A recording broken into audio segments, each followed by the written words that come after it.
My name is Rebecca Stone. I'm at Community Workshop, and I'm so honored to be facilitating here today and part of the Vermont project.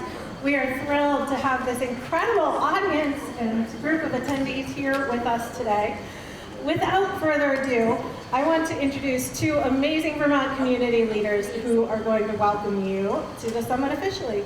First, we are here with Patricia Coates, Director of UVM's Leahy Institute for Rural Partnerships. And the Leahy Institute is one of the biggest reasons why we are here today. It is their support and sponsorship that has made the Vermont project possible. Patricia, thank you. Thank you so much. Is this on? It's on. Thank you.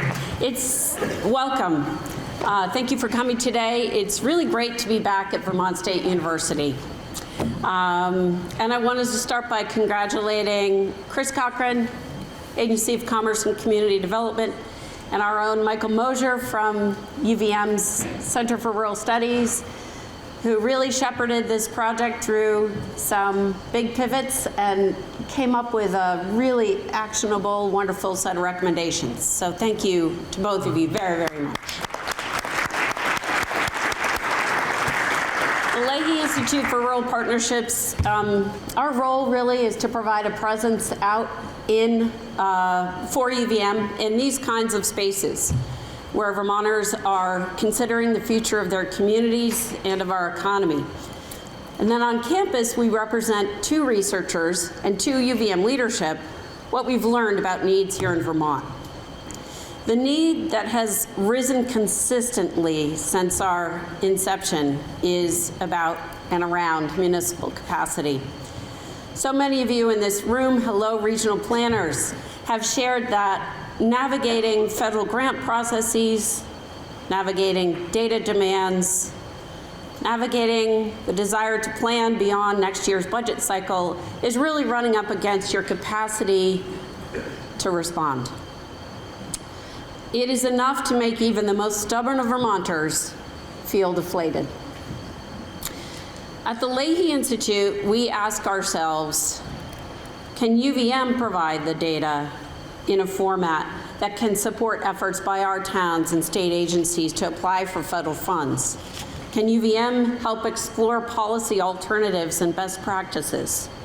Could we work together to find answers to essential questions about the movement of rivers through your towns, for example, to explore information together that will support your conservation and your development planning? The impact of climate change on human health. Can we support sustainable and prosperous farming practices in your community? To these ends, the Leahy Institute is working with community and UVM partners to build capacity on our end, we hope, that will support the capacity of Vermont's towns and agencies into the future. And let me give you just a few examples of what we'd like to do. The first is to expand service learning and internship opportunities for students. By supporting partnership development with faculty, more students are and will be engaged in project-based learning across the state, even outside of Chittenden County. These student-powered projects are already adding capacity to local businesses, municipalities, and state agencies. Another aspiration is a community needs assessment. In partnership with the Leahy Institute, UVM Extension is kicking off a new assessment of community needs that will not only inform their programming, but provide an inclusive and comprehensive look at needs arising across the state. We envision this annual report as another tool for Vermonters engaged in planning and visioning for the future.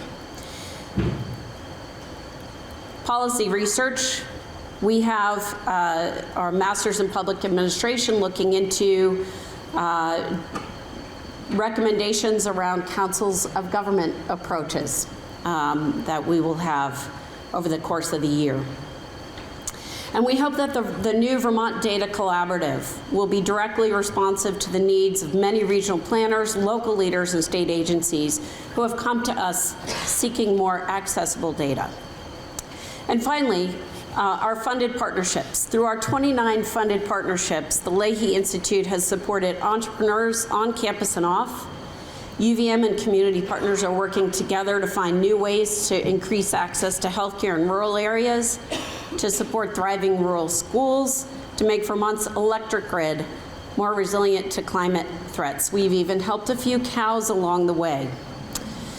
Two such projects you may be interested to know a little bit more about. One is a new map that shows Vermont's wastewater infrastructure by parcel across the state, which is a helpful planning tool. And the second is the Vermont Evaluation for Rural Technical Assistance, the project that brought you all here today.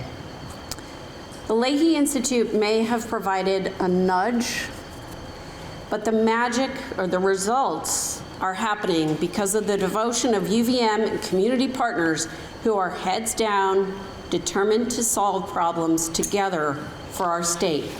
Thank you for having me here. Have a wonderful day. Thank you so much, Lisa. And again, to the Leahy Institute for making this possible. And next, I want to welcome up Doug Farnham, Vermont's Chief Recovery Officer. Doug has been serving the state of Vermont in various capacities for many years. He served 6 years in the 82nd Airborne Division and has since helped to drive Vermont's collaborative approach to recovery, working in various roles in Vermont for over 14 years. Doug?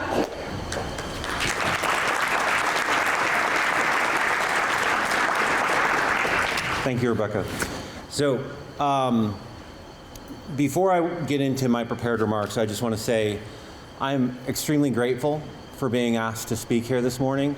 For those of you that have known me, you know that I've had a passion for the connection between the state government and municipal government for over a decade.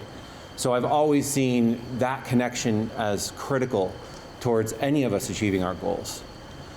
So, and then I would say, also, if you know me, you know I don't usually prepare my remarks.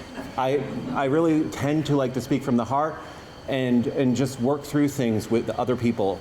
So for me, the fact that I sat down at night to draft these remarks, it means I really wanted to make sure I got as much in here as I could. So good morning, everyone, and welcome. My name is Douglas Farnham, and I serve as the Chief Recovery Officer for the state of Vermont. Over the last 5 years, I've seen firsthand how our state and federal programs connect, or don't, with our local communities and how deeply that affects Vermonters working hard to rebuild after disaster strikes. Trauma is made 10 times worse when an individual or community, and yes, communities can experience trauma, they don't feel like their needs are being recognized. As a representative of the state, this greatly concerns me, as so many of our programs rely on municipalities to achieve real, concrete results. Our programs exist, but they can't actually function without municipalities in many cases. Too often, rural places are told they need to catch up, to copy urban models or chase the latest program. But as every Vermonter knows, what works in Montpelier or Burlington usually doesn't work in Berkshire or Reedsboro. And telling a Vermonter exactly what they need to do in their community is a great way to waste an afternoon if you've got one to spare. Vermont's strength lies in our ability to do things differently, and the creativity, collaboration, and strength that comes from living in communities where you know your neighbors will lend a hand without a second thought. We don't wait for perfect plans or new resources. We don't have the luxury of perfect data to inform our decisions. We learn by doing, we adapt as we go. I often think about the difference between resilience and adaptation. Now, both are certainly valuable and traits which Vermonters possess in abundance. But I believe that adaptation is critical for Vermont's future. Even the most resilient materials eventually wear down. But adaptations can bring a sustainable balance. We need to honor and learn from our past to grow stronger, not hunker down. Today, you'll be asked to identify what we can do, and through collective action, bridge the gap between good ideas and real results. And that's how we turn these conversations into practice and plans into homes, restored floodplain, bridges, or businesses. It's how we make sure that revitalizing communities, building housing, or modernizing infrastructure isn't something done to communities, but by them. Listening to local voices, testing ideas, and striking a balance between local, regional, and state priorities. I've learned in my job that recovery is more about people than it is about infrastructure. It's about reconnecting neighbors, rebuilding trust, and making sure every investment, every project strengthens the foundation of our communities for the long haul. As all of us know, that is rarely going to be the fastest or cheapest option. We'll never have the resources to adapt our communities as quickly as we want to. But as long as we continue to find common ground and work together on shared priorities, we'll be able to look back and realize we've gone farther than we ever could have on our own. And looking around this room, I see dozens of people, actually hundreds, that have devoted years of their lives to improving the lives of their fellow Vermonters. Centuries of service in one place. Actually, probably exceeding a millennium in one room. So before you dive into today's discussions, please take a moment to reflect on how much value you all bring to the table. I know many of you, and I know that you don't stop to appreciate how much you do for this state. So I want you to know I am grateful, the state is grateful, your communities are grateful, even in moments where you're disagreeing and it doesn't seem like they're very grateful. So welcome, and thank you for your contributions to Vermont's future.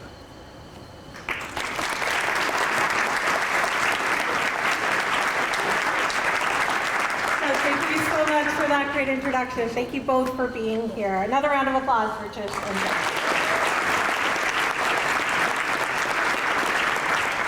And last but not least in our welcome series, I want to introduce Michael Moser. I've had the great pleasure of working with Michael and his team over the last few months. Research specialist, which is not nearly a great enough title for what you do at UVM Center for Rural Studies, and leader of the VERTA project. Michael will kick off our introduction to VERTA and the amazing research that you've done this year. Michael. Thank you. Hey.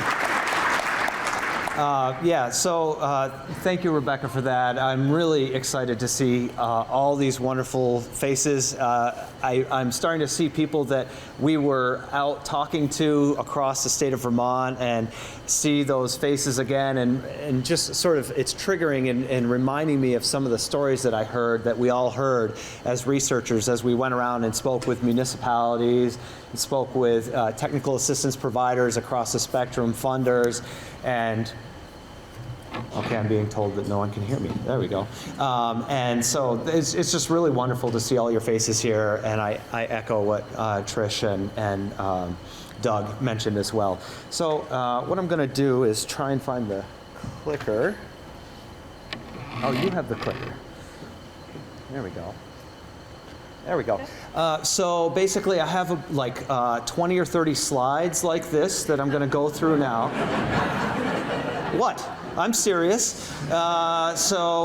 Basically, I'd like to start by thanking the Leahy Institute as well for their generous funding to make this happen. I think it's really important, and it's a crucial piece to ensuring that the research gets done and that we can ideally through today turn some of the research into action. So just briefly talking a little bit about the VERTA Act 181 and Act 181 is what precipitated this VERTA project. And we've had a really, I got to read my notes now, but the Vermont's Municipal Technical Assistance System refers to the interconnected network of, no, can you go back one slide, please? We have a little problem, Michael. No. Did you hear Doug talking about how we need to adapt and embrace creativity? But I've got 20 slides. I've got 20 lengthy slides to get through. Some really good news. Oh, okay. So, little change of plans, everyone. I know you thought that you were here for the VERTA Research Summit today. In fact, we've got some pretty big news. We were just approved on the spot a moment ago to launch Vermont's newest live reality game. And it's filming now. You're all on TV. Orca Media in the back. Thank you, Orca. This is really exciting. never quite happened in Vermont before. Me either. But we're all here for the Reimagining Rural Capacity Challenge. Can we get some applause? This is not just any challenge. This is a mashup of all your favorite game shows and reality shows. We're going to find out what happens when you take 250 strangers, except not really because it's Vermont, and lock them in a room together for 6 hours, but we won't really lock you in. What we will do is give you 4 challenges throughout the day to solve one really critical mission, which is how we reimagine and rebuild Vermont's rural capacity. We want to introduce you to some amazing cast and crew here who just pivoted on the spot from helping to do registration to now running this game show, even though, in fact, none of us have ever done this before. I don't know if you can tell. So let's hear it for the research and data team. You have met Michael, but we have Andrew, we have Luca, research and data team, Miranda, Bryce, Audrey. These are the folks who put together all the content for today, and they are going to tell you a lot more about it.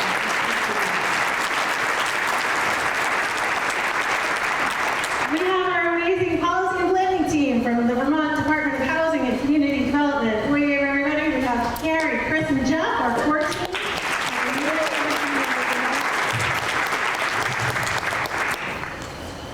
We have an incredible crew of UVM capstone students, public communications majors in their senior year, and they are here to be our field correspondents and our set crew today.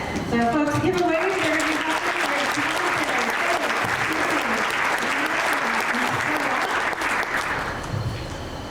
And last but not least, we have had an incredible crew of people behind the scenes of this project, and now finding out they get to be part of this game show as well, our steering committee. So folks, stand up or wave your hands so everybody can see where you're from. Thank you so much for coming. This is a really special day for us because not only are we launching this new game show, but we are doing it right here in Maple Hollow on location. Maple Hollow is the heart of Vermont, and it is such a special town because it captures so much of our story. Andrew, can you tell us a little bit more about Maple Hollow? I would love to help inform you all about Maple Hollow. Maple Hollow is honestly one of my favorite communities. It is one of those that we have all been through multiple times without actually realizing it. While this is a community that is in the heart of the beautiful areas nestled between Albert, Pownell, Canaan, and Vernon, somewhere in that general region, you can see through the population, the staff, and number of volunteer hours that Maple Hollow definitely does not have the capacity that they need to truly accomplish everything that they would like to accomplish. The time is never ending. Their infrastructure, as you can see, thank you ChatGPT, is definitely not what it should be. And while they do claim to be the home of the best maple creamy in the state of Vermont, take that for what you will, they need help. Their capacity is absolutely stretched thin. They do not have enough staff to meet the challenges that they need, to complete the grant applications, to deal with the FEMA process, to deal with the reimbursement process, to be able to truly meet the needs of their community, and the volunteers, frankly, are just tapped out. It's the same people showing up to do the same thing over and over again, and they're lacking the staffing capacity to help. Their Regional Planning Commission, who is always at the forefront to help them as best as they can, also do not have the resources that they need to help Maple Hollow truly thrive. Similarly, the technical assistance providers that the state has, all of you in this room, are tapped out. There's been way too much asked upon all of us as a part of this process, and it's been communities like Maple Hollow that have not truly been able to thrive. And so we thank you all for being here today to help Maple Hollow really come to the forefront and be able to thrive in this wonderful state that we have. Thank you so much, Andrew. And that, indeed, is why we're all here today. We're here for Maple Hollow. Hopefully, by the end of the day, we will have developed some real solutions that can help this very real place, starting the minute we walk out the door. And in the course of that work, we hope we'll develop some real solutions that will work for every one of your towns as well. So, without further ado, let's take a look at who's in the room, our esteemed audience and contestants. We have nearly 250 people in attendance today, coming from over 100 Vermont towns, actually 6 individual states, and more than 150 different organizations. I want to give a quick shout out to some of the different groups we see represented in the room. Join me, give them some applause here. We have state and federal government civic leaders and heroes. State and federal government folks, stand up, wave your arms. Let's have some applause. Woo! Okay. We have a huge number of technical assistance providers and funders, folks who are offering resources either through state government, nonprofits, or for-profits. TA providers, where are you? All right. And we have an enormous number of local heroes here in the room, people who are coming from our tiniest towns, our mid-sized towns, our big towns, working across their communities to make them better all the time. If you are a local hero, you're here from a town, or you are just involved in your own town, let's see hands up in the air and get some applause.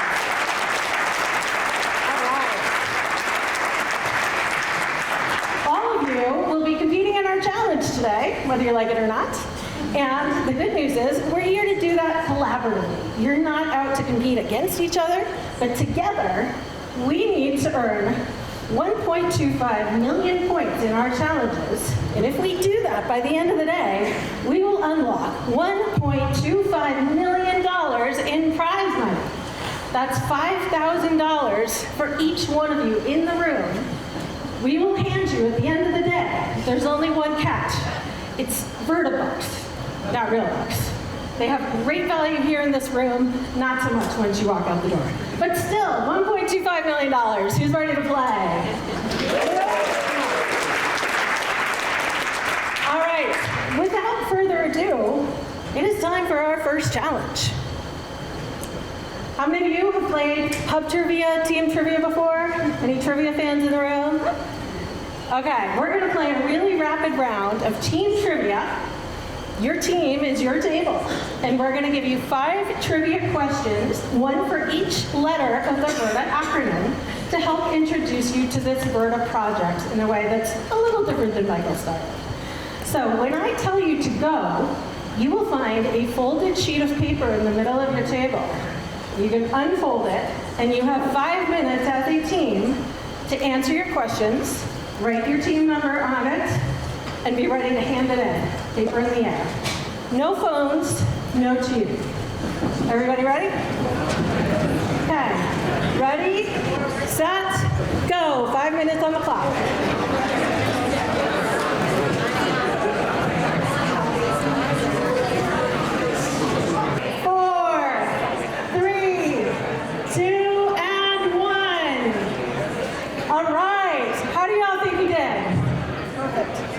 Pretty well?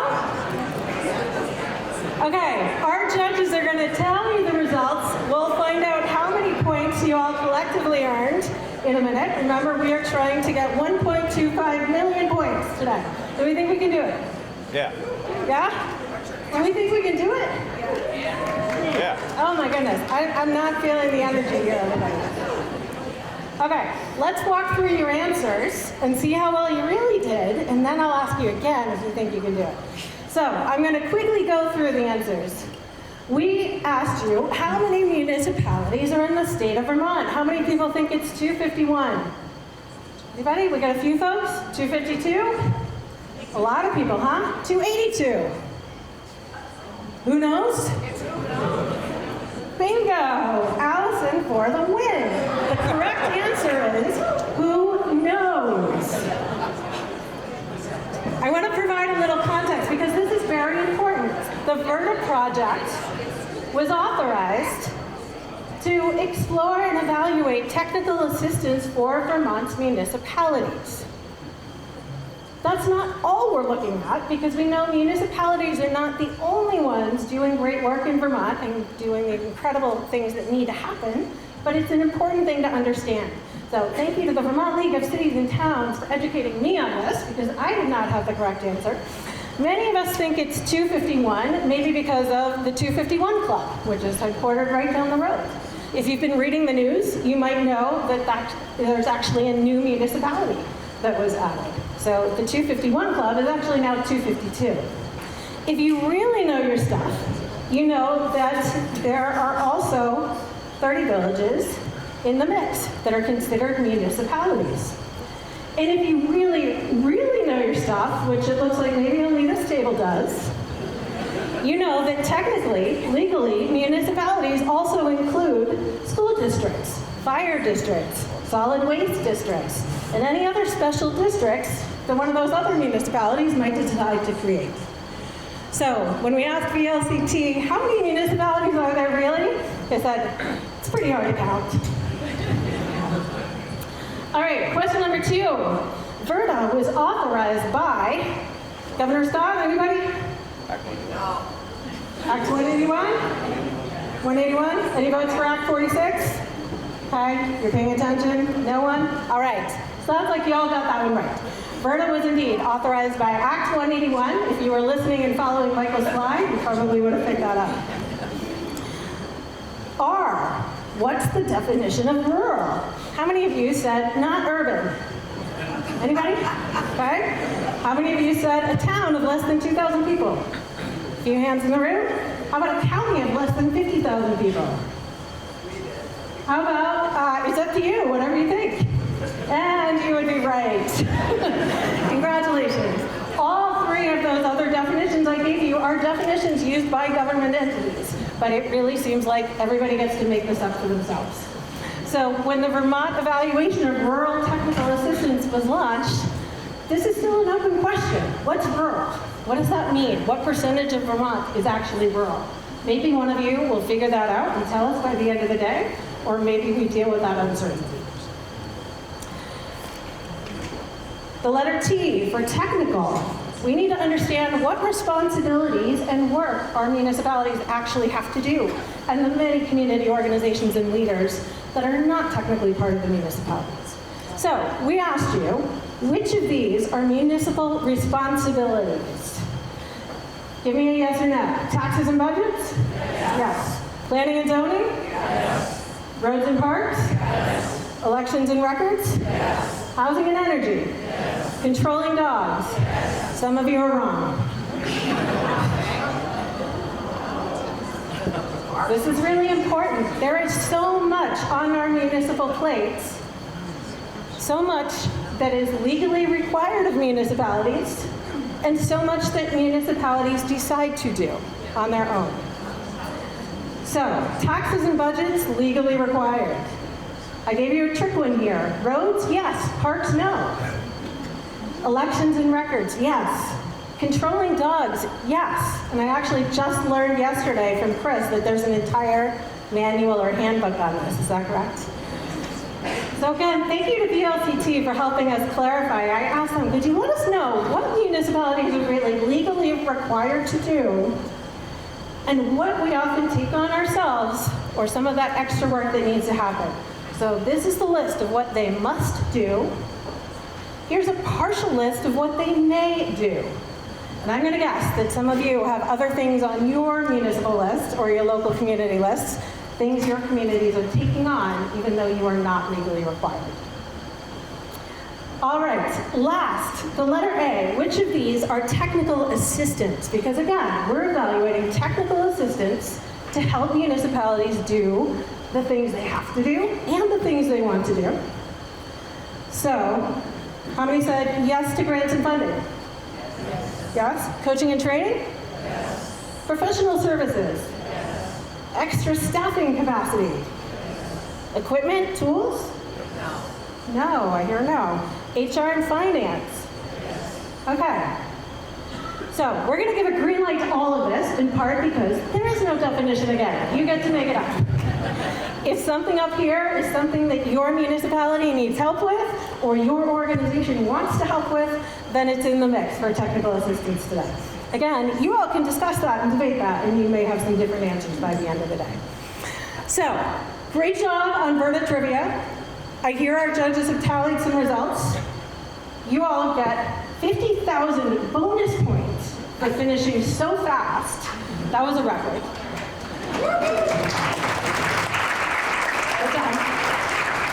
I hear the tally is 251,000 points so far.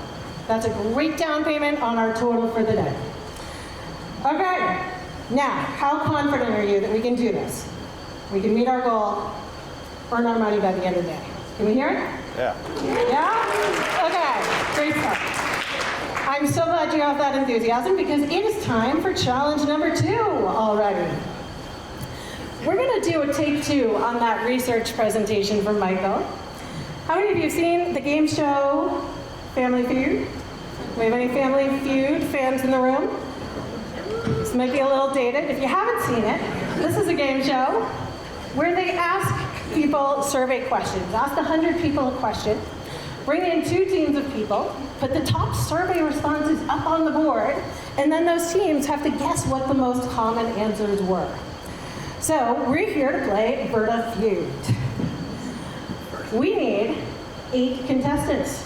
We need 4 technical assistance recipients and 4 technical assistance providers. I'm going to ask you all to put some hands in the air if you are willing to be a contestant and ask our crew to come and pick 8 people to come up here and play. So, who's up for playing Verda Feud today? Don't all jump at once. We're going to start picking people. Chris, okay, put your hands in the air. We're going to let our assistants pick 8 people. All right, come on up. Chris, come on up. Okay. We got 2, we got 3. Okay, Chris is on the TA provider team. Are we TA recipient or provider? Recipient. Recipient or provider? Provider. Provider. Okay, recipient? Okay, 2 and 2. We need 2 more providers and 2 more recipients to come up and play. We should be able to bring our phones, right? We got one in the back. I think we need more energy. Some applause here. Let's get it. Okay, our TA provider team is full. We need 2 more TA recipients. 2 more. What do we have? Anybody at all? Come on up. Fabulous. Okay, well, our last contestant is emerging from the audience. Michael's going to come up and tell us a little bit about the survey itself, who they heard from, and how this works. Michael. Thank you, Rebecca. So actually, I do have some research results to share that are not as lengthy as what I wanted to do, but that's all right. So I'll just start by saying, I just wanted to set the tone and sort of express a little bit of information about who all we spoke with. And this is just a brief outline of sort of all of the places where we gathered data and experience and all of the places from where we surfaced the ideas that have been generated that we're going to learn about today. So first of all, the steering committee, which we've talked about, and the core team, there's about 25 of us that have been developing this work and acting as a sounding board and as sort of direct stakeholders and experts providing advice and doing all the work behind the scenes to make this happen. And there's, again, a really important crew right there, and much appreciation for everyone that's part of that and that's been here for that. We also did a deep dive looking outside of Vermont, and we did sort of a meta-analysis of 13 different states, across rural states across the country, with some assistance and direction from steering committee members who identified places where there might be some unique work going on. And so we have a pretty thorough review of 13 different states, and then we interviewed, we conducted focus group type interviews with 5 of those states and really invited the steering committee members and others to interact with agency personnel, leadership in different states to understand what was working for them, what was innovative for them, and sort of compare and contrast Vermont and learn from those other places. Municipal input, we conducted a municipal survey. How many people here saw my spam email about taking a municipal survey? Few of you. Anyway, we got 114 individual municipalities. We had multiple folks from some municipalities respond, but we got 114 specific municipalities to respond to that survey. We felt that was pretty good. And then we spoke to folks from 97 different municipalities across the state in focus groups as well. And let me know, raise your hand if we came to your town or came to your regional planning area and spoke to you. These are the faces that I remember, and I'm really grateful to have heard all the stories that you had to share. It's been very illustrative for us. TA providers and funders, we did a survey with them. We heard from 37 different respondents, and we conducted focus groups and interviews with 60 different TA providers and funders around the state of Vermont. And with the legislators, we had a survey. We got 34 respondents to the legislator survey, and we managed to get 2 legislators to go on record for us. So that was nice as well. So that's sort of just a brief outline of all of the sort of research components that make up this. And those will go into our research report, as well as everything that we do here today will be part of that larger research report. And then that research report will be turned into a legislative report where some of the ideas that have been generated through the research and through the action today will be pushed forward into the legislative report.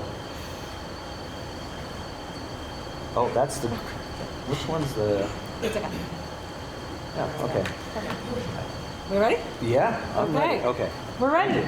We ready to play Bird Feud? Contestants, are we ready? Yes. We're ready. Okay. This is going to operate a little differently than it does on TV since we don't have fancy buzzers. We're not going to make you compete and rush to ring in first. We're just going to alternate and be really polite the way we do that here in Vermont. So I'm going to ask you all to come a little closer though, because we will have your teams come out. We're going to start with our TA recipient team. During the course of the Verda Research Project, the Verda staff asked people all over the state 3 main questions in the course of those surveys and focus groups and interviews. What are the top strengths of our TA system? What are the top challenges and barriers? And what are your best ideas for addressing it? So we're going to walk through all 3 of these. We'll go team by team. So we'll start with you. We have the top 4 answers on the board for what people said when we asked them to name a top strength of Vermont's TA system. So I'm going to pass you the mic and let you each, one by one, just say who you are and name a top strength, and we'll see if you get one of them. Karen Hatcher from Plainfield. The top strength is that we have access to lots of resources.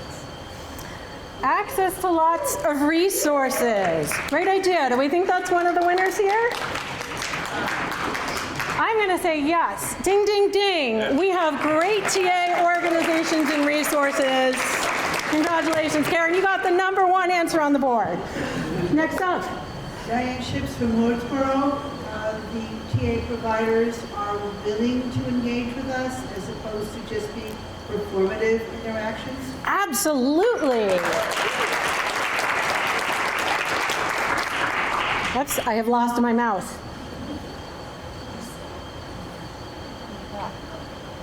Okay, talk among yourselves. I'm going to find the mouse. It's at the top. It's at the top. It's down the bottom. A little bit. Okay. Ah! I have truly lost the mouse. You can see it on. You can see it. Okay. He's a technical assistant. Ah. I do. Is there anybody who can give me some technical assistance? Where the heck is this? Survey said. Yes. There it is. Okay. Yay! Diane, great job. Accessible, helpful people, #3 answer on the board. Next up. I'm Gretchen Haverlock. I'm a municipal consultant, and I'm representing the town of Wilmington today. And I would say that it is, and this is kind of the slogan, but the people and their expertise, that they know really what they're talking about. That is an awesome answer. Do we think it's up there? You know, it sounds an awful lot to me like collaborative people. Yeah. And there we go. high commitment level to train and get that expertise and build it up. Great job. Thank you, Gretchen. Last but not least. Hi, I'm Kate Sabore, representing the town of Whitingham, and I would say money. Money. Anybody else? Do we think that's a strength of our TA system? All the money floating around here in Vermont? So much money. So much money. In fact, you are right, sort of. Not all the money, but the fact that we have collaborative programs among funders who are pulling it together in creative ways. Ding, ding, ding. Okay. Huge round of applause. Thank you to our TA recipients. You all can go take a seat.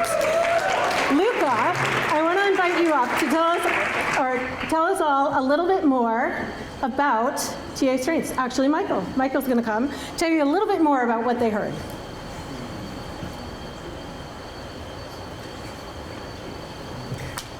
So yeah, this is just a little bit of an extra dive into some of the details around some of these strengths. And I just want to reiterate that these aren't the only strengths. These are just sort of the brief synopsis, top level ones. But when we're talking about TA organizations, you know, when we asked people across the state, we asked 3 basic questions. You know, what's a strength, what's a challenge, and what's your idea for change? And it was very open, intentionally very open. And what we heard from all of you and from the other folks that we spoke with across the state was that places like, or organizations like regional planning and regional development corporations are one of the top strengths that are identified around the state for, you know, for the system.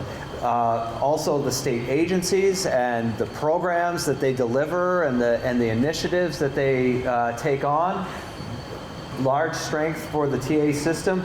The federal agencies as well, with the funding and the infrastructure that they provide so that we can do the work that we want to do in our communities. The consultants that facilitate all of that work and are essential to assisting towns directly in a lot of places in a lot of different ways are an incredible strength.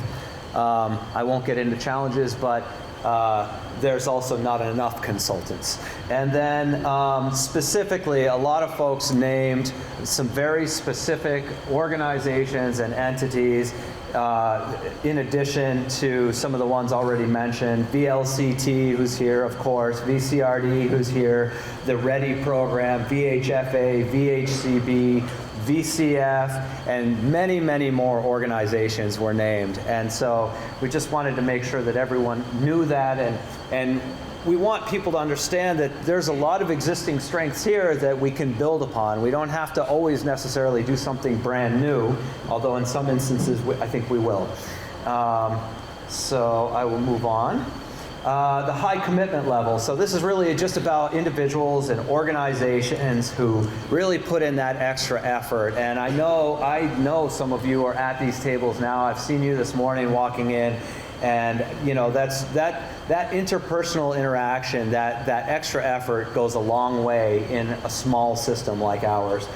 And then the core values of responsiveness, communication, and leadership. So, you know, in Vermont, you can call someone up or email them and you'll get a response. And you can actually call them up, and it could be an agency lead. You might see them at the grocery store, or you might call them up and you're gonna get a response back. And I think that's a really important strength of the system. The accessible, helpful people. This goes back to putting in the extra effort, but it's really about the people in the systems, in the organizations, doing the work and the effort that they put in. The access to leadership, and one thing that we heard a lot about was just the willingness of folks to help, or if they can't, they'll find someone who can help you, and that was something that we heard over and over again. With the collaborative programs, this just, when asking about strengths, this rose to the top as well. When there's opportunities for peer groups to be together in the same space through some sort of collaborative program or infrastructure, that's really important. Likewise, cross-sector groups at the table. So we're not just talking about municipal to municipal, but we can talk to federal agency, state agency, and municipality, and funder, and other TA provider, all sitting at the same table, which is going to happen today as well. And when that happens, when that collaboration happens, it's a great strength for this state. So there we have the strengths. Thank you, Rebecca. Thank you, Michael. Great. Now, I want you to pay particularly close attention to these next two categories as we go through challenges and ideas, because here's a quick teaser. Challenge number 3, which you all will be doing in a few short minutes, will involve you to think about what challenges are bubbling up for you the most and how you might address them and what you need. So be thinking about whether these resonate or whether there's something different on your list. We're going to move on to our second team, though, our esteemed TA providers and funders. We asked top challenges and have the top 6 answers up on the board. Oh, that does not bode well for my mouse, but we'll do our best. So let's go down the list. I'm going to pass you the mic, and let's hear what you think one of the top challenges is. Here. I would say Introduce yourself. Yeah. I'm Karen Horn, and being a Vermonter, I'm on both sides of this. Moretown Planning Commission and a consultant. Sit a little closer. And a consultant. So Hold it close. Yeah. I would say our top challenges include people having far too much work to do, too much on their plates. Okay, one challenge. Too much on your plates. Does that resonate with anyone here? Yeah. And yes, that indeed is number 2. Oh, almost. So close. There we go. Administrative burdens, too much. I'm sorry, everyone. Thank you for bearing with me. This, believe it or not, is the first time I've hosted a reality show in front of an audience. Great job, Karen. Chris, what do you think one of our top challenges is? And please introduce yourself. Hey, Chris Campy with the Regional Commission. Just a shout out to 3 of our towns who stood up here and came up here. I would say, trying to figure out how to say this. The technical assistance is too stovepiped and not necessarily related to town needs as opposed to like actual state identified programs. Okay, that sounds familiar. So does that sound like maybe a disconnect between priorities? Is that where we're getting at? Oh, I'm so glad. I'm so glad.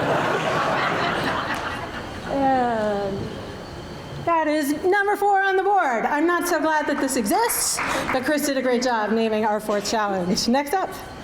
Hi, I'm next up. I run a program called the Southern Vermont Economy Project out of Regional Development Corporation, BDCC, in Southern Vermont. And what I find the biggest challenge is you can have all the technical assistance in the world, but sometimes there's just no one to give it to at the other end, because there's no staff, right? So who gets the technical assistance? We would love to give it to them. All right. Oh my goodness. Okay. Cheers to Meg. Number 1 answer on the board, municipal capacity. If we do not have the capacity locally, all the TA in the world is not going to help. Nick, what do you think? Hey, I'm Nick Stark. I'm a planner from the Rutland Regional Planning Commission. And my guess is going to be that awareness might be a limiting factor. Yes, indeed. Communication and information, number 5 on the list. This team is just rocking it. I think they're going to get all the answers. All right, Team Huddle, can you guess the remaining 2? What do you think? Anyone have an idea? Anybody can weigh in here. 2 more answers on the board. Complexity. Sounds like complexity. Complexity. Sure. That sounds, really similar to having inconsistent technical assistance available, right? That's a complex challenge. One more chance? Administrative burden. That was already up there. That's number 2. Yep, one more. How about folks in the audience? Can anyone help them out? Money. Money. Okay, number 6. I just thought that was a given. It kind of is, right? But number 6 up on the board. Let's have a hand for our TA providers.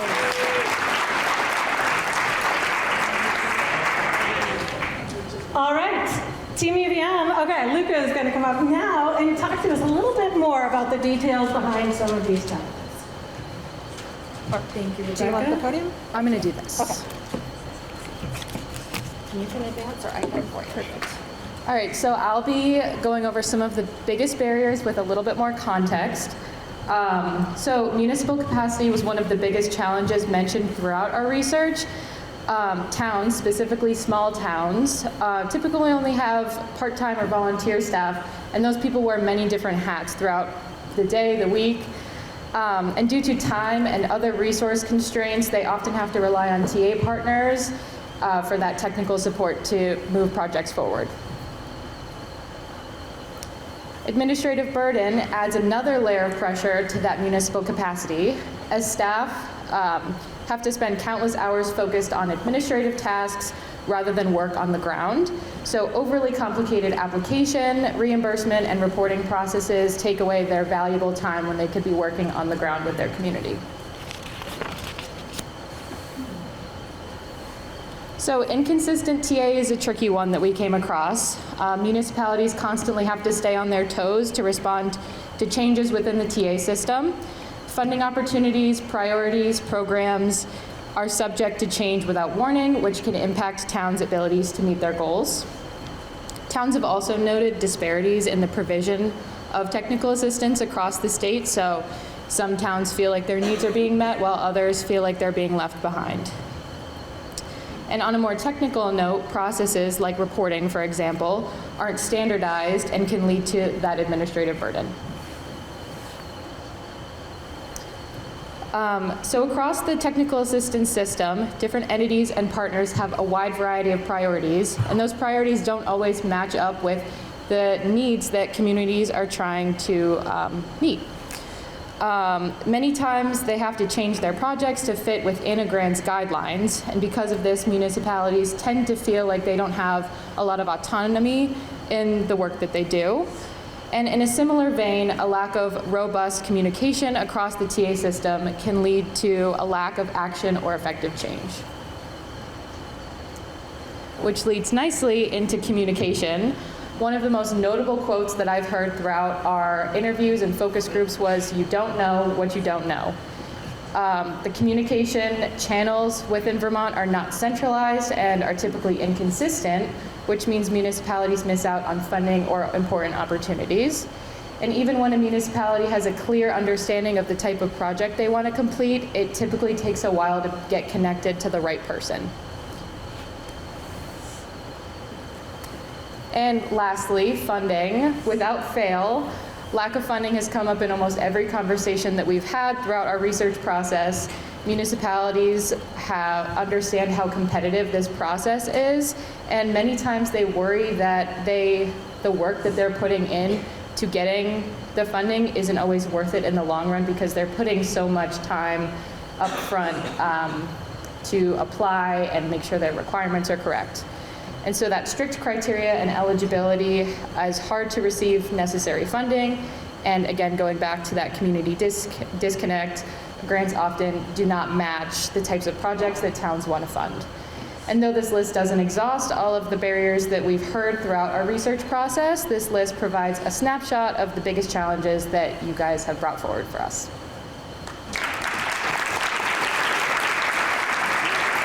Perfect, thank you, Luca. Okay, one more question up on the board. The final verdict question asks people, what is a top idea for improvement, for addressing all these challenges? We're going to crowdsource this one. So I would love to hear from all of you out in the room. Holler something out. What is a top idea for improvement? Anyone have something? Yes, over here.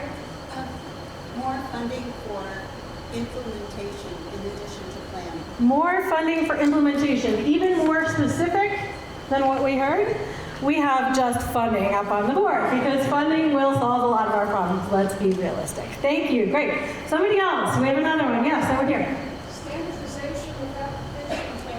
Standardization of application processes. Does that match well up here? I'm going to go with yes. That sounds a lot like simplifying TA administration. Great job. Thank you for that one. Okay, in the back. Increasing regional collaboration. What do we think? Is it on the board? Yes? Collaboration number 1 on the board. Excellent. You all are rock stars. It's almost like you've played this before. Okay, 2 more answers to go. Over here.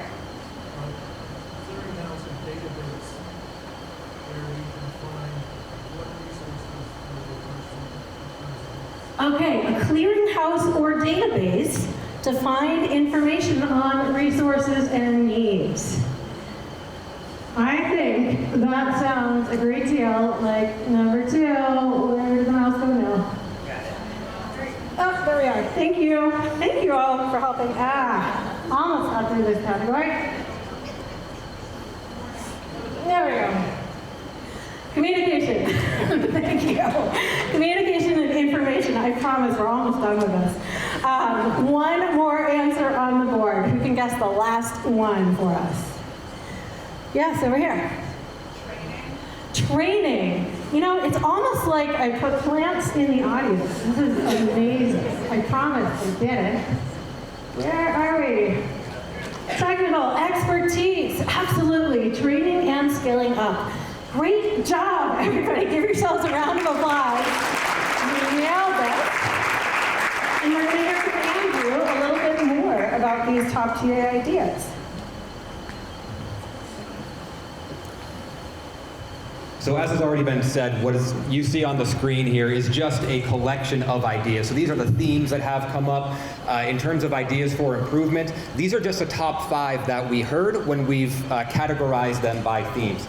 We heard a whole host of ideas for improvement, and I'm sure all of us in the room could probably spend the next, 2.5 to 3 hours going through some more, maybe? And we will. Trying to tee that up for you. So when we have collaboration, one of the things we heard time and time again is communities, technical assistance providers, funders want to work more together.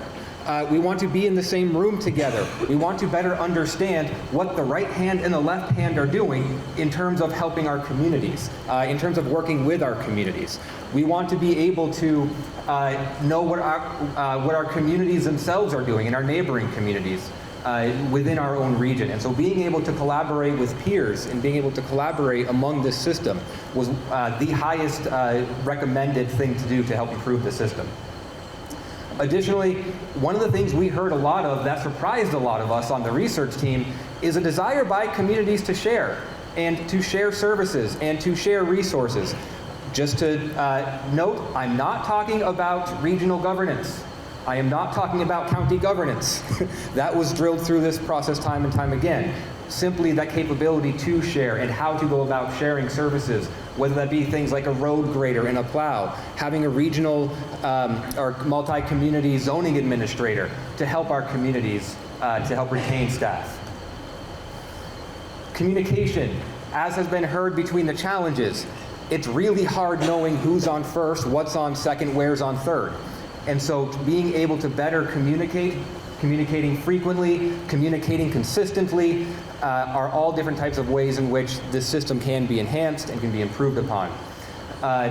There was a desire to be able to better understand if you're in a community and you have a question about, we have this project and we don't know what the funding opportunities are, is there a website? One website? Is there one place to call, one place to email, where I can just say, we want to do this. How do we do this? Can you help me to find the right people to get to? Is another one of those highest recommended things, or highest offered things to change the system and to improve upon the system. With technical expertise, there's been a lot of conversation around communities themselves lacking that content knowledge of how to do the work. And so being able to leverage the expertise that we all know exists, potentially in neighboring communities, in TA organizations, and being able to really ensure that our funders and our providers are hands-on throughout the entire process, not just, you've got the money, now we'll help you get there, but even with the grant application, helping to ensure that we're getting the right grant to begin with, being hands-on and helping throughout that process. With the technical assistance administration, I'm pretty sure many of us in this room can talk about the number of hours we have all spent on paperwork that we don't quite understand why we're answering the same question for the 13th time to the same entity. And so being able to help streamline some of the administration, being able to go to one place to fill out an application that could then span across all of the spectrum of technical assistance possibilities, of funding possibilities, instead of needing to fill out the $5,000 grant application, the $50,000 grant application, the $20,000 grant application, the $100,000 grant application, the private foundation application that we're not quite sure how much we could get. We might be able to get $150,000, maybe we'll get $30,000, but we'll spend the 3 days to figure out how to do this without doing the other part of our 40-hour a week job. There's a lot to that. And the simplifying the TA administration was one of those that definitely resonated quite a bit. And that last but not least around funding, we were pretty explicit in our conversation of, yes, we know everybody wants more money. If we were to drop $1 billion into the system, realistically, is that going to solve the problem? Probably not. So let's try to be a little more creative besides how can we just have more money. But what else about it? Could there be the opportunities where we have funding that was not, or that was provided directly to municipalities to do what municipalities want to do instead of being tied to strings that the community doesn't really necessarily want to do or isn't central to what the problem is that the community is trying to solve, but instead have truly community-driven funding where they can then help to determine their own path and how best to utilize it. Also, the ability to limit the competition that exists around the funding, as when you're trying to compete against your neighboring community for the same pot of funding, setting up or trying to remove that barrier and that dynamic of Town A is competing against Town B, and Town A and B also do want to work together, but they can't apply to the grant together, and they're competing against each other for these limited funds. And so trying to reduce those barriers to collaboration. And at that point also being able to increase that flexibility within the funding. So those were the top recommendations for improvement, but again, by no means the exhaustive list. Thank you, Andrew. Okay, we have a few minutes to take a few questions. As I mentioned, we're about to launch challenge number 3. We're going to put you to work really digging into these and thinking about some of your top challenges and ideas and priorities, but we want to make sure you have a solid understanding of the research. Does anyone have a question for Michael or the research team before we move on? Feel free to put a hand in the air. We can bring a microphone to you. I'll let Michael stand here. Any questions? Yes, over here. Please put this right up to your mouth, Reverend. The single grant portal, I think, is something that resonates with most of us. Absent that from the state, are the technical assistant organizations that are here today or willing to work with you that may not have been able to come here today, willing to put in information on their own to a single portal that we can access? Well, that's not an ask for me, but I think it's a wonderful ask, and I think that's what part of today is going to be about, is determining what's possible and how we actually go about implementing some of these ideas. And we're going to do that together. That is actually a perfect cue up for our next challenge. So don't lose that idea, because we're going to be posing that kind of question to all different groups in the room. What could you do to make this better? Yes. Thank you. I wonder if part of the research was factoring in the environment that we're living in and the volatility of what we would hope to expect to get from federal resources, state. I mean, people are gone. People who would help us are gone. Has that been part of this discussion?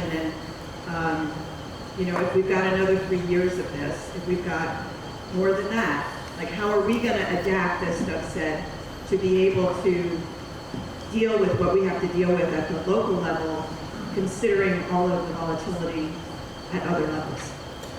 Yeah, I really appreciate that question, and absolutely that's like top of mind. When we started doing this research, we were pressed on how we were going to address that, and it's challenging because it's a black box, right? We know we're losing things and people and resources, but we don't know what that's going to look like next year or the year after. But for me, I think what that like the parallel that I have for that situation is that it's a disaster, right? And we've weathered a lot of disasters in this state over the past several years. They've been natural disasters. They've been health disasters. We've had a global pandemic. We've had recurring floods. And what happens every time we have some of those disasters? What happens to our communities and to our organizations and our people? We all end up coming together, right? And we find resilience and we find new ways to do the things that we need to do because we're forced to do new things. And so to answer your question, I think that in the face of all of this black box of not knowing what the future holds, it gives us that sort of like that order to move forward and to be more creative and to find our resilience in our internal systems and to be and to make change in the face of that. So that's how I answer that.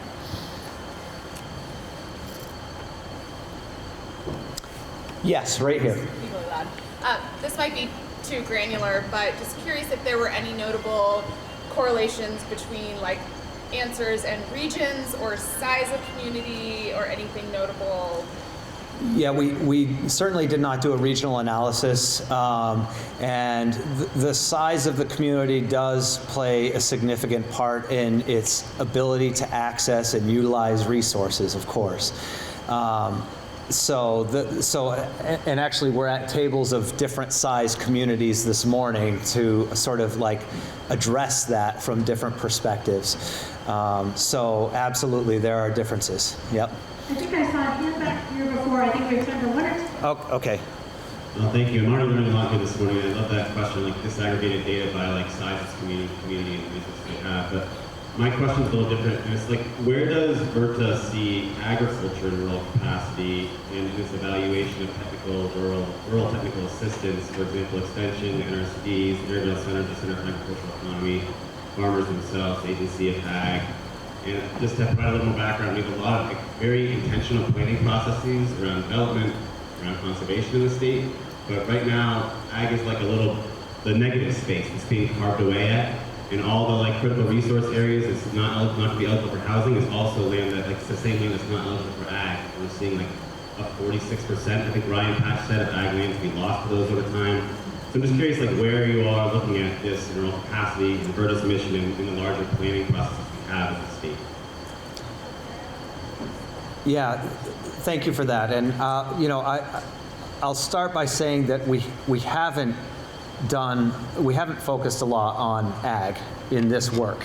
It's really more specific to the projects that, more generalized, I'd say, to the projects that municipalities want to undertake. And so it could be across subject areas like agriculture or transportation or other infrastructure. But I will say this, that there's a deep desire to have Vermont agencies and departments and programs working together and collaborating and sitting at the table together to ensure that their specific parts and pieces are all interacting with each other and are enabling each other and aware of each other so that they can be stronger together. And I think agriculture has certainly got to be at the table and a piece of that collaborative puzzle. We have time for one more question. You have here? I'm not picking. So thinking about like our legislature and how we keep putting more and more work on our RPCs, they seem to be like a natural fit for the regional area, right? So And then we also see more and more regulations going towards Act 50 to monitor like new regulations. And so I work for a small town, for 4,000 people, and that it's kind of like an awkward teenager. You have really long arms and legs. You're doing everything, and you don't know what you're doing with yourself. And then I also live in the kingdom where you have a bunch of towns, but they all have the same needs. It doesn't matter whether you're writing a grant for 700 people or you're writing a grant for 7,000 people. It's the same amount of work. Yeah. And so I just want to know, like, we all look to our RPCs for support. There are like central points like, hey, I need help. And so, but we often put focus of support through demographics, to where the population densities are. But yet the same towns in the kingdom need the same support as the large towns. And so how are we going to work to make sure all of the needs of our communities, with more small towns in the state than our large towns, so how do we make sure that they are getting the support they need? And is there any opportunities to help our regional planning commissions? Essentially, like when we fund one person at a regional planning commission, you don't just have a job as a grant writer. You have a point person to call and say, how do I do this? Like, we're doing a new town plan, or we need to reclassify a road, or we had like an election issue. You know, they're the point of like, I need help. And so how do we get the support at the point position? Yeah, absolutely. That's a great question, and I believe it's the segue to the rest of the day. So Rebecca picked you appropriately. It's not for me to answer that. We're all going to work through how different ways that we put different supports in different places, and we all decide together as municipalities, providers, funders, like what are some really viable ideas and how can we go about implementing those ideas to do the kind of work that you're talking about with our PCs, with other backbone infrastructure, and really find ways to serve all communities as equally as we can and provide opportunity for all communities as equally as we can. And that's today, I think. Excellent. How about another round of applause for Michael, Andrew, Miranda, Bryce, and Audrey. Incredible research. Thank you all. And that is a perfect segue. Thank you to all of you for setting us up so well, because we are going to spend the rest of our morning in a deep dive team challenge. This is back at your tables. You are seated with a group of people who we think have some similarities. They might be from similar sized towns. You might all work for a regional planning commission like some of our folks in the front. You might be all in government leadership positions. You might be coming from university and education. And we want to pose a couple questions to you today, given all these challenges and ideas that you've heard. And of course, we have a reality show mashup to make it fun. You've probably not actually seen or heard this. Has anybody ever heard of wish list games? Neither had I until I went in search of a game show that might fit this challenge. This was very obscure and I don't think lasted very long for good reason. I don't really recommend you go watch it. But it involved asking people to make their top wish list of cheap stuff that could be shipped from Amazon. And if they completed silly challenges, they got their wish list items. So the similarity ends there in that we're going to ask you to make some wish lists and TA lists, but we will not have any delivery trucks showing up to provide these things for you. I'm sorry. What we do have is a whole room full of people from different sectors and organizations, and if the stars align, it just may work out that somebody in the room hears some of the wishes that you have at your table and says, oh, we could do that. Like Diane queued us up and said, are there any TA providers and funders in the room who would be open to using a shared grant portal? Did I get that right? Yes, so seed planted. Are there any in the room who think that might be an idea you could explore if that ends up on someone's wish list? So we're gonna do 2 rounds of list making here at your tables.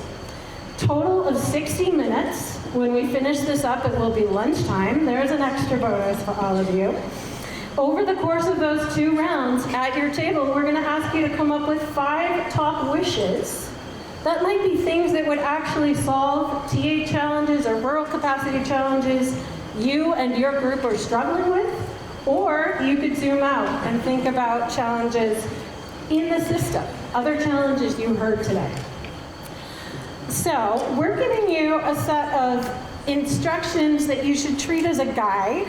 You can follow it, you can deviate, but what I suggest you do in a minute is pause and introduce yourselves at your table, find out who's there, choose a couple of roles, somebody to be a timekeeper and keep you on track, somebody to maybe be a facilitator and make sure everyone's heard, somebody with neat handwriting to record on your posters, because this is how we're capturing your ideas. And after you've introduced yourselves, I would suggest you each take a couple of sticky notes, take one color for wishes, and spend a couple minutes each identifying what your top wishes are. You are welcome to bring in some magic wand thinking here. There are no rules. If you want to wish for $10 billion, that's up to you. Just be aware there may not be anybody in the room who can make that one come true. So use your wishes wisely. After you each write some individually for about 3 minutes, I suggest you start going around. Have somebody put some in the middle of the table. Anyone else who has similar ones, start grouping them and making some clusters and see if you have some common wishes emerging. Spend about 10 minutes discussing, seeing which top ones pop up. Make sure you're recording all of those good ideas. And by the end of that first 30-minute round, choose your group's 5 top wishes and write them on that poster. We will not have time for every group to share all 5, so be thinking about whether there's maybe one that you want to report out really fast in like 10 words or less when we go around with a microphone. Here's what it's going to look like if you don't have your poster yet. And I just mocked up mine. You know, if you ever get thrown into the position of hosting a ridiculous mock reality game show in front of a lot of people, you might wish for some technical assistance. I wasn't even thinking about my mouse disappearing on the screen. But, you know, some of my wishes might have been, you know, better lighting, maybe a disco ball, some more glitter, like a wardrobe budget would have been nice. Training and skills would have been awesome. Laugh track, you know. My top wish probably would have been a reality show boot camp. I don't know if that exists, but that's the one I would toss out there and hope that somebody in the room might be able to tell me, oh yeah, sign up. Just to put a teaser out there, your second round, after we hear a few of these wishes, is to then think about to-dos. So again, thinking about your table group, in your current roles, what could you meaningfully do about some of the challenges you've heard, or some of the wishes that are so far unmet? And we're going to ask you to do the same exercise and prioritize 5 to-dos from each. I want to give you just one way of thinking about this that's helpful to me. We heard a lot about capacity needs. We know there actually is a lot of capacity in our rural communities. There's not a right amount you need to have. We only have a problem when the capacity you have is less than the capacity you need for what you want to do. And in Vermont, we are pretty good at bootstrapping. We know how to build bridges when they get washed away in floods. We know how to figure things out. We know how to find resources. But that challenge is actually a lot easier if we look for a couple other things to do first. We can look at how we might grow our rural capacity, and we can look at how we might shrink the capacity needs. If we can get those more in line with each other, then that bridge doesn't have to be quite so big. We probably have some engineers in the room who would say, that's a really good strategy. Maybe don't try to build a bridge quite so far. We also aren't going at this alone. So as you're thinking about your wishes and to-dos, think about all the other communities in the room who might help. And if we could just connect a little bit better to each other, or to TA providers, to resources, to things like that, how might that help reduce the capacity needs, reduce the burdens, or grow our own capacity so that our bridges don't have to be quite so big? We're going to spend the afternoon building bridges. We got a lot of work to do. There's a lot we need to do to reimagine and create. But first, let's think about what's in our control now and what's a little bit easier. Okay, so your time starts now. You have half an hour to do your wish lists. Introduce yourselves, dive in. We'll be floating around if you have questions. And when half an hour is up, we are going to ask for some folks to share some of those out and be ready to pitch it in a way that somebody else in the room might bite when it's time to make those to-do lists. All right, have fun. Okay,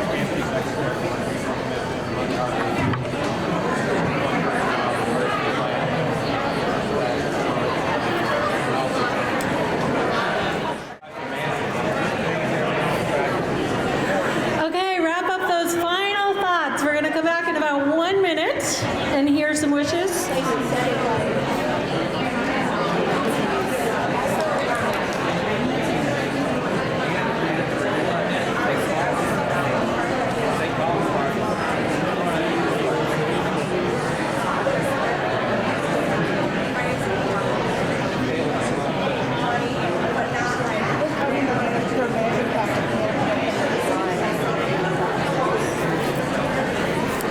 All right. Let's finish up conversations. We are going to do a second round where you get to go back to talking to each other in just a minute. But before you create your to-do lists, we thought it would be great to hear some of the wishes on these amazing wish lists. So we're going to do this popcorn style. We will not hit all 25 tables, but we want to hear a few. If you think you have a great wish to share out and you can do that in 10 words or less, then please put a hand in the air in a moment. Stella is going to take a microphone around, and we thought we would just come across the room. We would hear a few wishes from our town teams. We would move toward the middle of the room where we have a lot of RPCs and TA providers of various types. We would end up with some of our government and leadership folks at the end. So let's see a couple hands in the air if you think you have a great wish to share out, and Stella will bring you a microphone.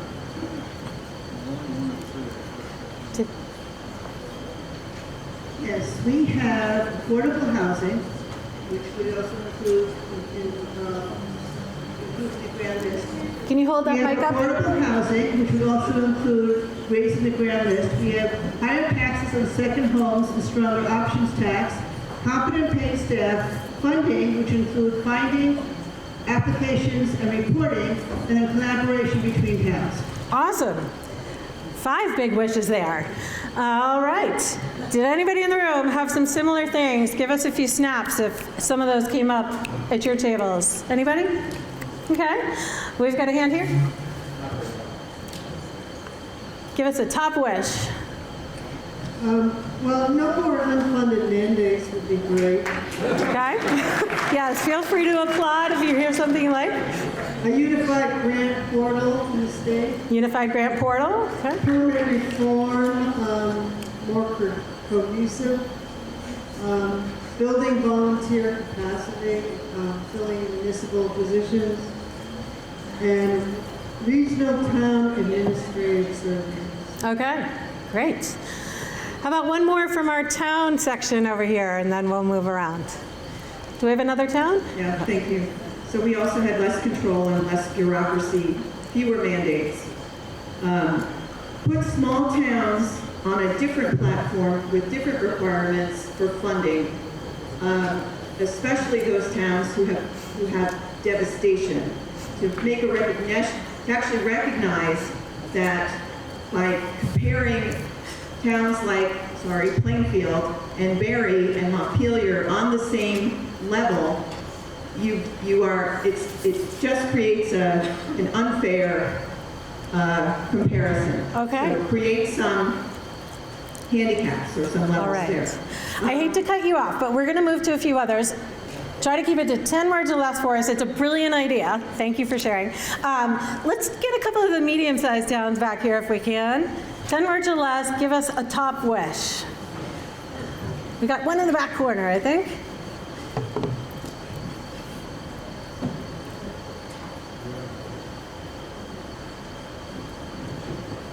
One of the items we had on our list that I haven't heard come up, we had some similar ones as some of the others have mentioned, was shared infrastructure. So like waste transfer stations, fire departments, IT were some of the ideas that we thought could be shared infrastructure resources. Great. Back corner. coordination by watershed rather than by region or county. Oh, watershed coordination. There's a new one. Great. Okay, let's move this way. Put a hand in the air toward the middle of the room if you have a top wish that you want to share. And actually call out what your table is too, because you all have some different ones here. We are a table of RPC and RDCs, and we second the watershed boundary alignment for all administrative purposes. And we were thinking about how to combine data on community level needs and provide capacity for communities to identify those needs and then make that available to funders and TA providers. Great. Okay. We are nonprofit TA providers. So our wish was kind of a vision for some kind of centrally located office, like a rural office, that would kind of work at different levels, at the bigger level to help to kind of be the voice of rural communities and be a centralized location to kind of think about the vision and opportunities for rural Vermont, but then also working with communities to provide county navigation and technical assistance, be kind of a clearinghouse for support. So that was one big idea, but then also some sort of database that provides technical assistance opportunities, grant funding, technical expertise, and also longer term, more flexible funding that's built in trust and respect. Okay, great. Stella, you have one behind you. Let's really try to keep these quick so we can hear from a few more before we go back to tables. A system with buy-in whereby communities who are working with several different TA providers can have those TA providers talk to each other and understand what projects they're working on and coordinate and collaborate. Okay. Okay, Stella, we have one up here.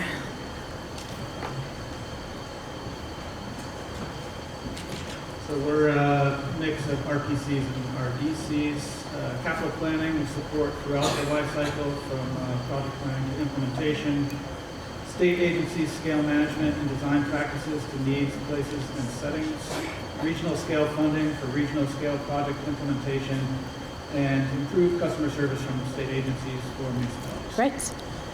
Okay, I think we got a couple in the back.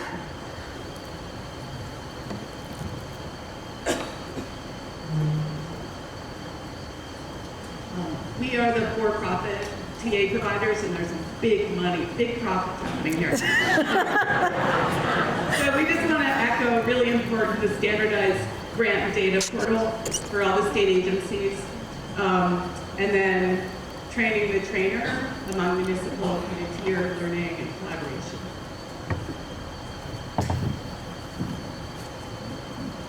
We are a nonprofit TA table, and actually just to go off that and underscore it, thinking about a lot of the demographic transitions and the people doing this work, either at the municipal level, at the nonprofit level, or kind of like among communities, and as most people are kind of retiring out. We'd love to see a free course for preparing for municipal, community, or nonprofit work, including land training.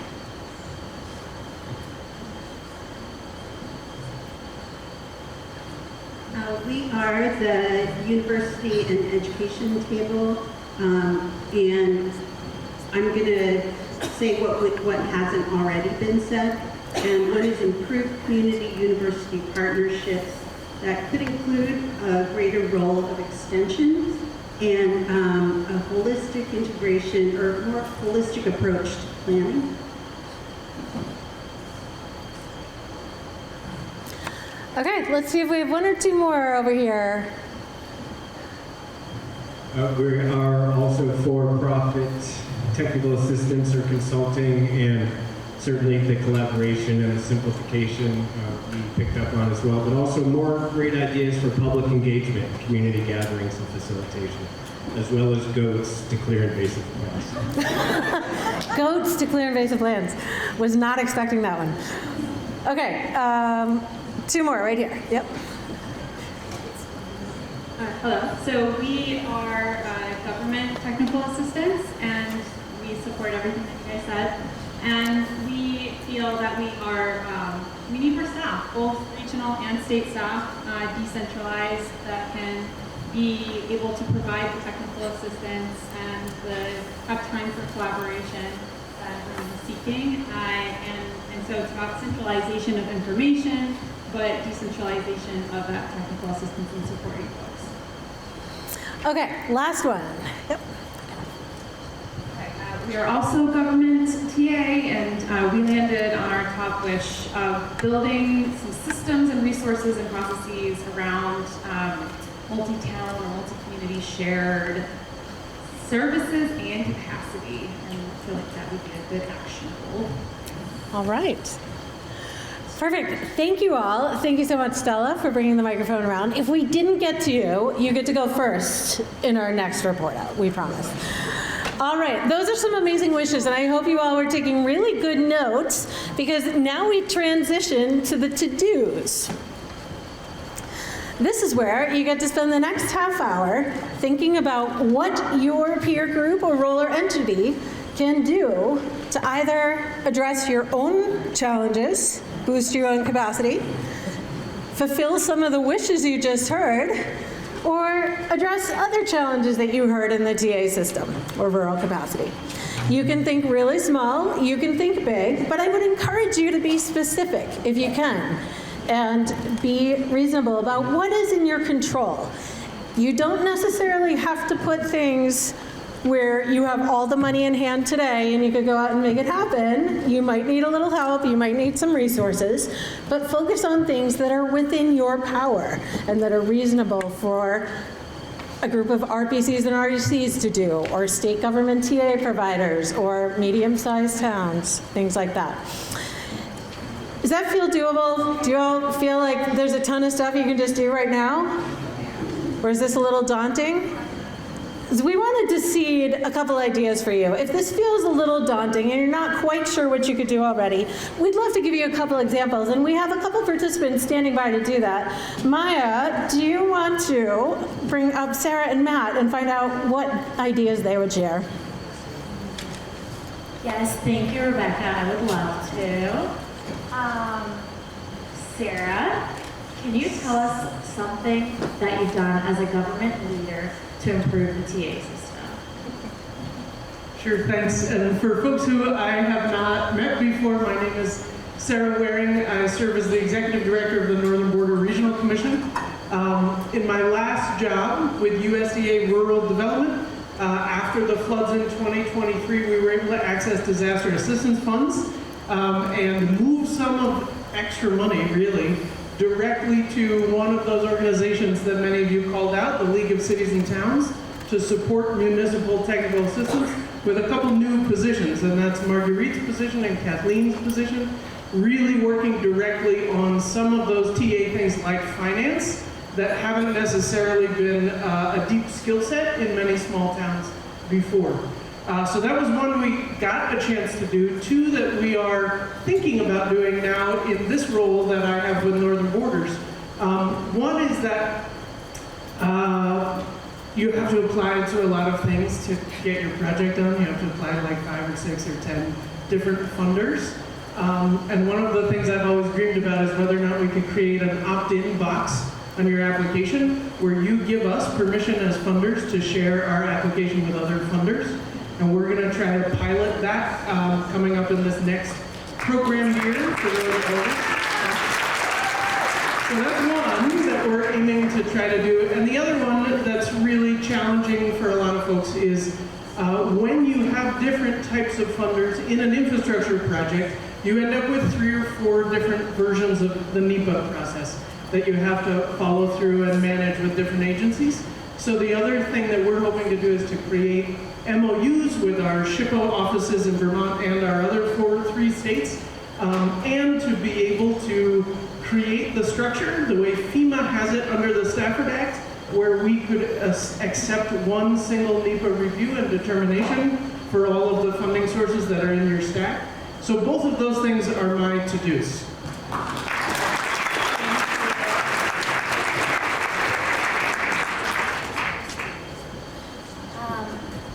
Hi, Matt. I have a question for you as well. Okay. Can you tell us about how you reduce burdens for the Better Connections program? Absolutely. Matthew Orencio, VTrans. I oversee our regional planning team. That's our relationship with the regional planning commissions and some other discretionary grant programs like Better Connections. Thank you very much. I will speak louder now. And so nothing auspicious in terms of the changes that we made, but nonetheless very helpful. The first and foremost is that Better Connections was previously on a biannual cycle, whereas for our program we think on an annual cycle. Municipalities often think on an annual cycle. So if everybody's thinking annually, why are we doing it biannually? And then it's even more harder to track when it's available. And so we moved it to an annual cycle as opposed to a biannual cycle. And so that was one that was really helpful. And just as a sidebar, Faith Dahl, who's not here today, who now oversees the Better Connections program, laid it out for me, envisioning the program as a circle as opposed to a timeline moving forward. And just thinking about the cyclical nature of our programs as a circle as opposed to a line was really helpful. And I share that because it was just mind-blowing for me. The second is the application process itself. The application was very long. It had accrued throughout the years different priorities from different programs. 3 agencies are involved in this, asking all different questions. And so just to kind of sit down and ask the question of why are we asking these specific questions and assessing if there were duplicate questions. Some of them there were indeed, and some were scored, some were not. Folks were filling out a lot, so just chopping off a few questions that specifically were duplicative was really helpful. And finally, if you tell the people what you want, you will get it. And so in the application itself, we asked a series of questions about visions, for example. Better Connections is transportation, economic development, and clean water. But if you say to the community, hey, we need a clean water project, they'll say, well, what is a clean water project? So, giving them 4 categories of different types of projects as opposed to just saying, give us your best guess was really great. So I guess that goes in the box of just providing some parameters and giving some common vocabulary for what we mean, what we say, what they want, and what we want. And so, again, I stand on the shoulders of giants because this was Faith, along with Natalie and Jeff from ACCD, Hank Ainley from ANR, that kind of cracked the code on this application process, and we're really excited to see how it's going to move forward in the future. So, thank you very much for the time today.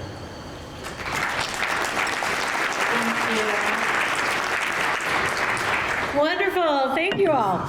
Okay, we heard some amazing ideas. They took a few minutes longer than we thought, including all of you, so be warned when I give you a chance to report out. It's right before lunch. You really get 10 words, or we're gonna be waiting a long time for lunch. For now though, you have about 20, 25 minutes to do your to-do lists. Same deal, you know what to do. This time, think about what you heard for some ideas. Think about some of the wishes you heard and see what you can come up with. The more specific, the better. All right, go to it.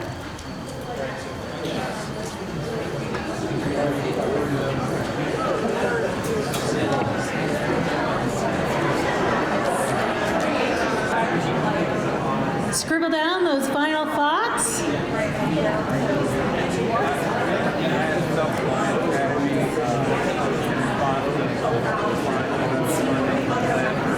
We are just moments away from wrapping up challenge number 3 in the Reimagining Rural Capacity Challenge, and that means going to lunch.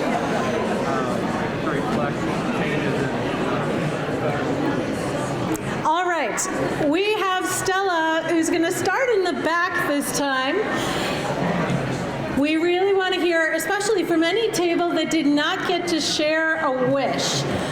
We'll start there. If you did get to share a wish and you also have a fantastic to-do, if we have a couple minutes left, we'll go to you as well. But let's start with the tables who did not share yet. If we can have everybody quiet down, we will have conversation time in just a minute. Let's start in the back corner. We didn't cover a lot of tables. Any tables over here have a to-do to share truly in 10 words or less. Stella may pull that microphone away from you. Hi everybody, I'm Pat Holton. I'm with the Flood Recovery Office. I'm gonna stand up for this. Okay, fast order, right? Fast. State centralized services. 1, stakeholder group to identify priorities to streamlining grant requirements, so we can identify where that can be streamlined. Number 2, increase statutory reserves on the state level and provide for flexibility of use, thinking disaster, quick money. Number 4, monitor the COAD pilot that's happening presently in Rutland and assess its transferability to non-disaster times and functions, as well as its transferability to other parts of the state. And number 5, statewide coordinated nonprofit efforts, capacity to support and enable. So amazing. Your table must have a lot of capacity. You're going to do all these things. Government leaders over here, everybody. Round of applause. Okay. All right. We really do want to get to lunch, so 1 to-do per table. Let's see who else has 1 to-do to share out very quickly. You'll get to see more of these. Anyone else in this corner before we move over? Right here.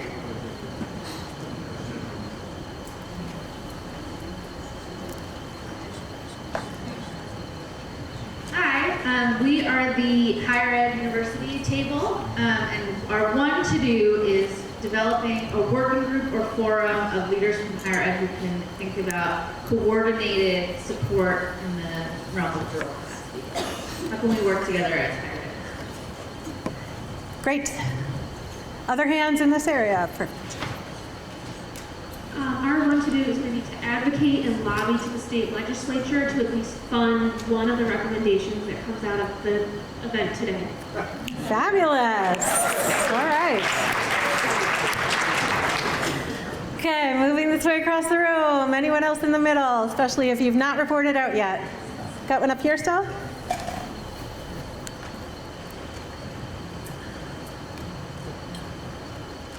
We were contemplating something like an action network campaign that can go out just across the state from every, fire chief to volunteer librarian to whomever to advocate for this centralized, not just database of grant programs, but technical assistance and equipment resources for entities, municipalities, nonprofits, organizing groups across the state so that it doesn't get lost. Great. Okay. Nice work. Yes. Applaud. Okay. Stella, we've got a couple hands over here toward the middle. Wait for a microphone if you don't mind. Okay.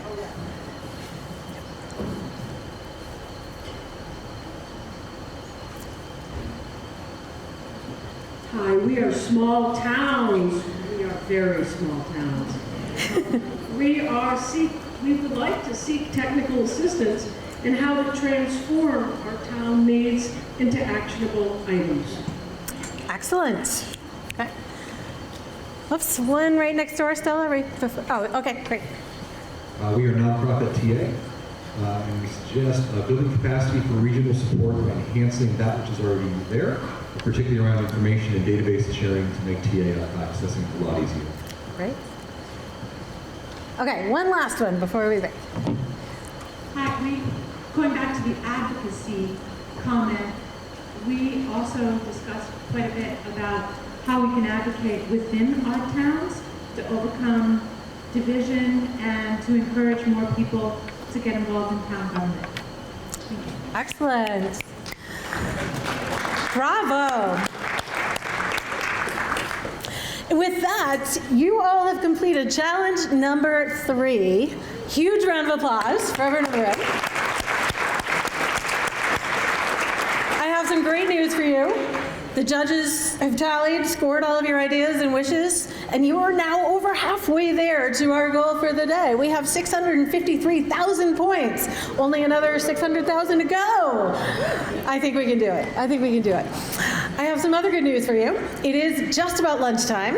We are going to wrap up and go to commercial break and take a lovely 45 minutes where we can all breathe and relax and talk to each other and not have a challenge. I have a few logistical announcements for you. We are going to take all these posters, have our set crew come and rapidly hang them on the wall. We wish we had time for everybody to share every idea. But as you are coming up and standing in line for lunch, we encourage you to browse and read and take a look at those posters and see some of the ideas that you did not get to hear out loud. That is a tip that the lunch line is going to move this way. So we're going to manage this table by table. Watch for one of our amazing crew members to come around and tell your table it's time to come up. If it is not at that moment, feel free to mingle or just stay and talk with your table. But the line will come along here and go on both sides of the table. This is pretty important to getting us through in a reasonable amount of time. If you ordered a vegetarian lunch, enjoy. If you did not, please do not take one because they're really good and there are not that many, and we want to be sure vegetarians and vegans actually get to eat. If you ordered a gluten-free lunch or had allergy restrictions, is that what you're trying to tell me, Michael? No, something different? Okay. We have those in a separate spot, so please come see somebody up here when it's your turn, and those are not on the main buffet line. I have one other important announcement. I heard that actually the Maple Hollow Road crew is hard at work today. This is somewhat unexpected, but they have decided to replace a sewer line right out in front of the driveway where you all came in. And that's wonderful that they found the capacity to do that. You're not actually locked in. If you do need to leave, you probably need to leave a different way, but that should be apparent to you. You'll just need to drive through the back of the campus to do that today. All right, so the afternoon, we have one more challenge ahead to see if you can score 600,000-ish points and win our grand prize for the day. We are gonna totally mix it up, brand new teams. We're gonna dig into some of these amazing ideas, wishes, and to-dos that you shared. So be thinking about which of these you might wanna spend some time fleshing out. With that, we'll break for lunch. Thank you all. Huge round of applause for the morning, and we'll see you in 45 minutes.